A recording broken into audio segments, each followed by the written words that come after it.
Dali, however, thought of himself as a serious artist, with true depth to his work. Dali had a confused childhood.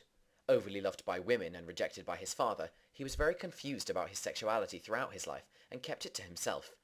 This was mostly because he grew up dominated by women, his mother, sister, aunt, grandmother, and nurse. Dali constantly reinvented himself, almost hiding his real persona and sexuality through his everyday performance. Dali always knew he would be a world-famous artist. When he was 15 years old, he proclaimed, "I will be a genius and the world will admire me." In 1921, his mother died from cancer. He was traumatized by this. To make things worse, his father remarried his dead mother's sister. This had a huge impact on his art. Before this, Dali's art had been portraits and landscapes. After his mother's death, his art changed to contain things which represented his tortured, tormented soul. Later, Dali attended the Royal Academy of Fine Art in Madrid to study art and to gain some official teaching credentials. Whilst he was here, he kept himself to himself, spending hours in his dorm room painting. Dali did not like following a strict routine, and he was suspended for a year for inciting a student protest. When I visited his famous gallery just outside Barcelona, I could see Dali's links to his past. Initially, I noticed hundreds of little yellow things on the wall, and I later discovered that they were a type of pastry that he loved as a boy. This shows how strange Dali appears to be, but this would seem normal in Dali's head. On the roof of the building, there were placed several huge eggs. Apparently, he wanted them there, so it looked like the roof of a castle. I remember when being there, I imagined them rolling off because they looked like they were just balancing there. Whilst inside the museum, there were a number of things I came across which defined Dali's style.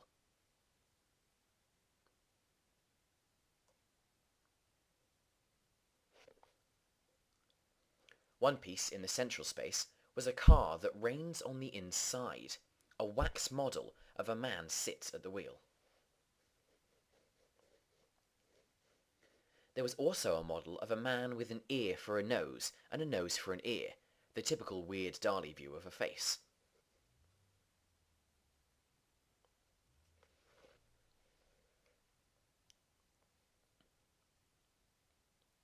The one painting which particularly caught my attention was a pixelated painting of Abraham Lincoln. The canvas in the middle of the photo is a painting of Abraham Lincoln. It's a really clever painting because it is one image that contains several others. The main shape of the painting is Abraham Lincoln, and if you squint when you look, it appears to have other images contained within it. The really clever piece about this painting is the way the lady is hidden within the painting, in Abraham's face. It looks like the lady is standing at her bedroom window or balcony. Most people see the lady first and then see the face, but they do not realize it's Abraham Lincoln. When I first saw the picture, I immediately saw Abraham Lincoln and did not notice the lady until much later on, when someone else pointed it out to me. Dali manages to make the picture appear pixelated, as if he has been stretched on a computer. This could be easily done on computers nowadays, but when Dali painted, computers had not been invented. It also amazes me how he got the idea of pixelating. Did Dali invent pixelation? To make this picture now, all I would have to do is take a picture of Abraham Lincoln. Then cut out the head and stretch it so it pixelates just like the painting.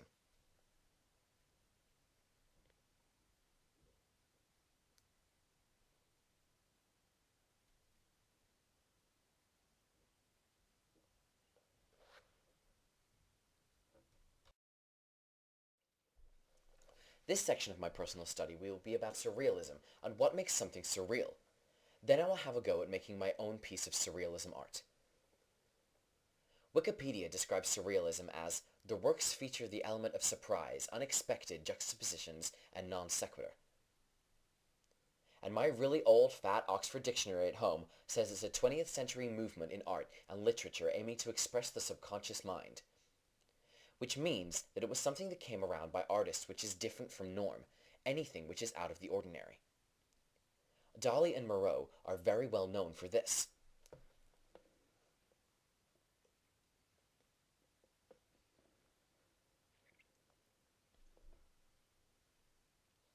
To me, surrealism is a form of comedy.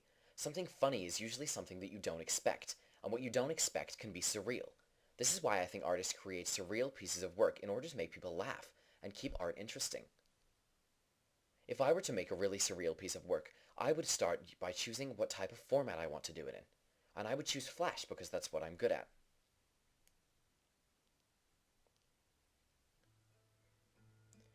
To start off with, I would take a blank screen.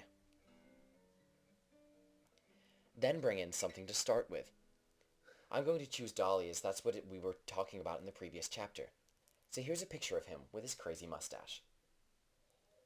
The next step is to make something happen. Because his mustache is such a key figure in this photo, then I think I will do something with it. An idea which springs to mind is making the mustache not just move, but stretch it so much that it turns into a black line that you wouldn't recognize as a mustache. And the camera keeps moving along the line, and it starts to just look like a black line moving across the screen. It sort of looks like a conveyor belt now, so I think I'll add someone walking along it. They continue to walk along step by step until eventually the conveyor belt line ends, and the character falls to the bottom of the screen.